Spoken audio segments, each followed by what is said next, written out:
Memang sering dipertanyakan, Pak, saya ini kan cuma buka aja, saya ini kan apa aja Pak, saya cuman ya ini aja. Jadi saya nggak tahu nih kalau barang ini atau hasil curian atau apa.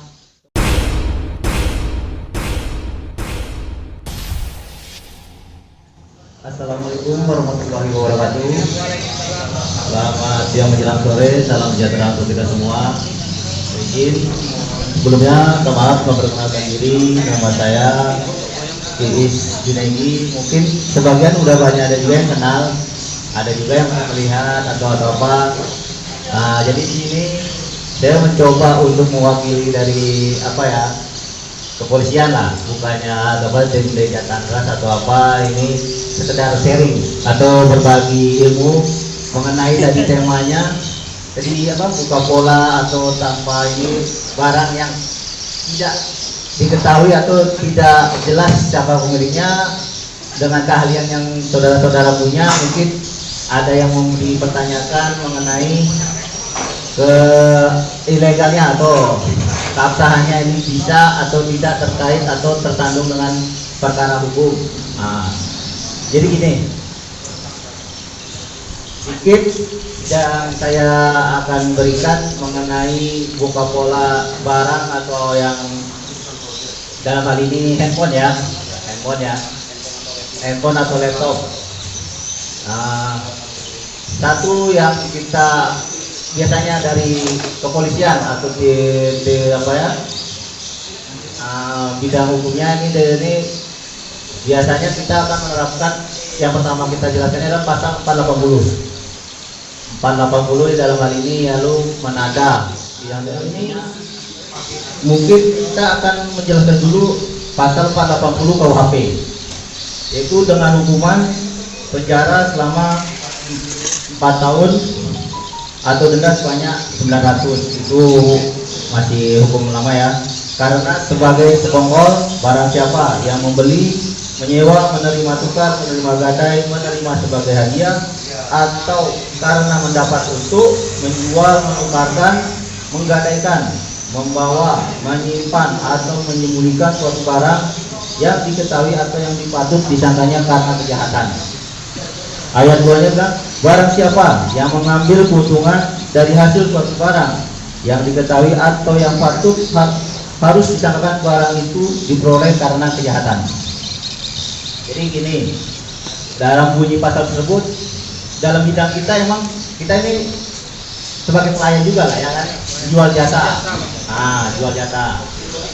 Sepatutnya emang benar kita menerima jasa untuk membuka, tapi dalam hal ini ada juga ketentuan yang kadang gini, pelaku kejahatan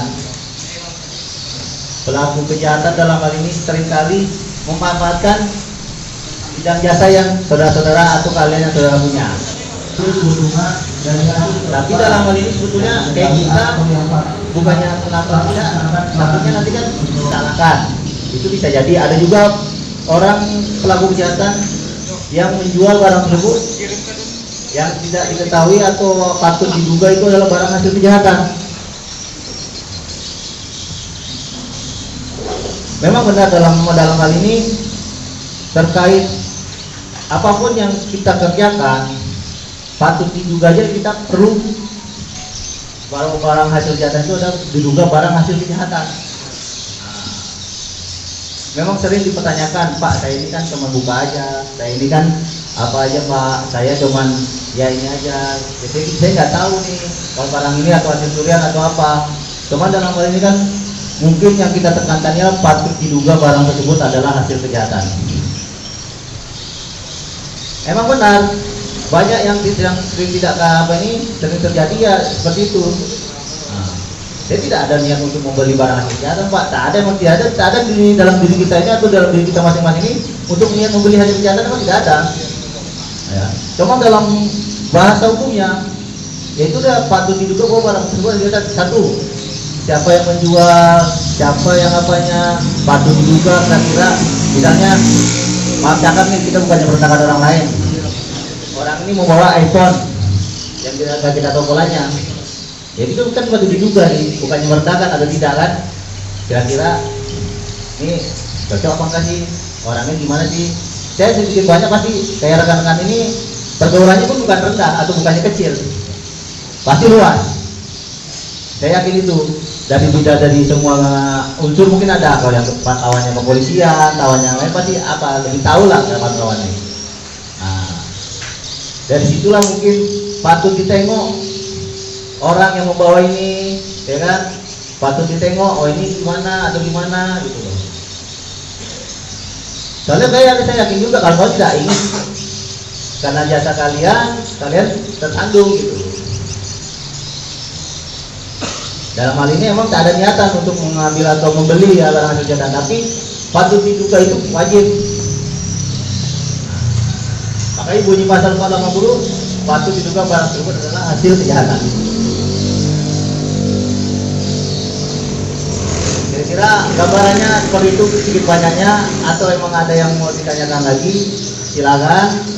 Cuman dalam hal ini saya rasa kalau emang ada koordinasi dengan tim Jatantras, ya mungkin agak bagusnya Bang, ya kita terima, ya kan, teman kita inikan dulu atau apa dulu, ya kita apa dulu kita namanya seleksi atau gimana, bukannya kita mau menutup rezeki kalian, tidak, ya kan, kalian memang bidangnya di situ, ya kan.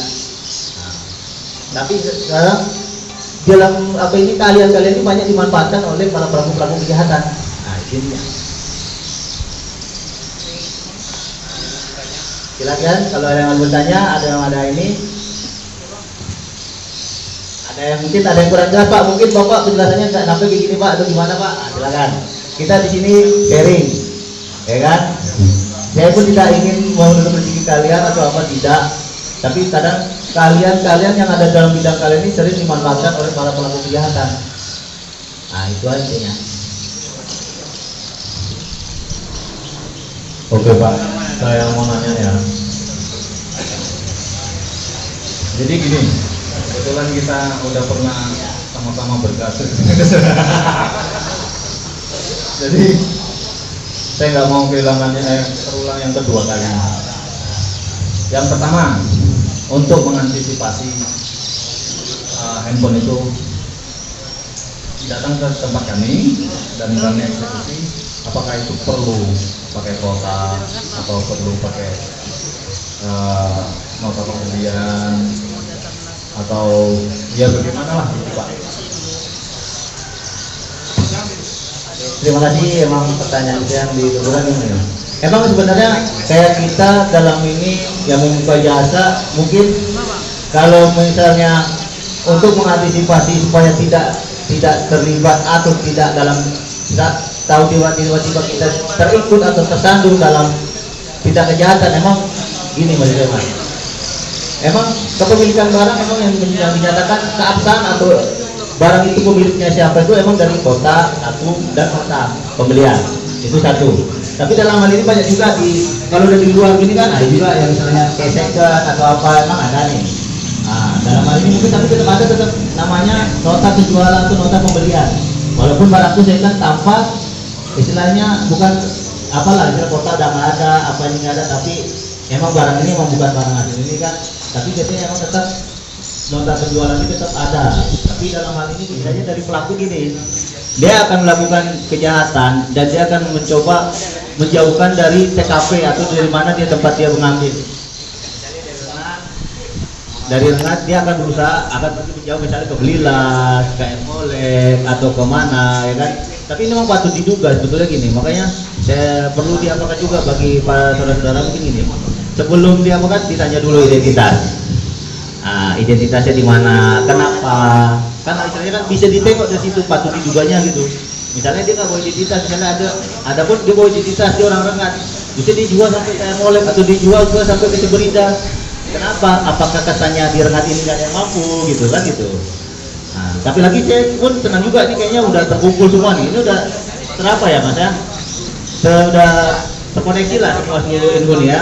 Nah, saya rasa bisa jadi apa masukan misalnya ini ada yang ini, coba ada nggak kejadian atau gimana di rengat gitu.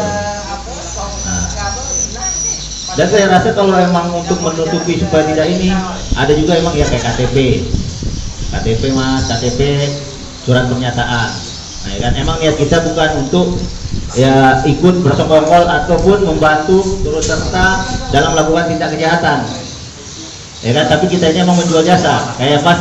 Nah, saya kan ini teman, ada juga pelaku kejahatan ini membawa kawan yang biasa nongkrong di tempat kita, itu ada yang kejadian segitu ada.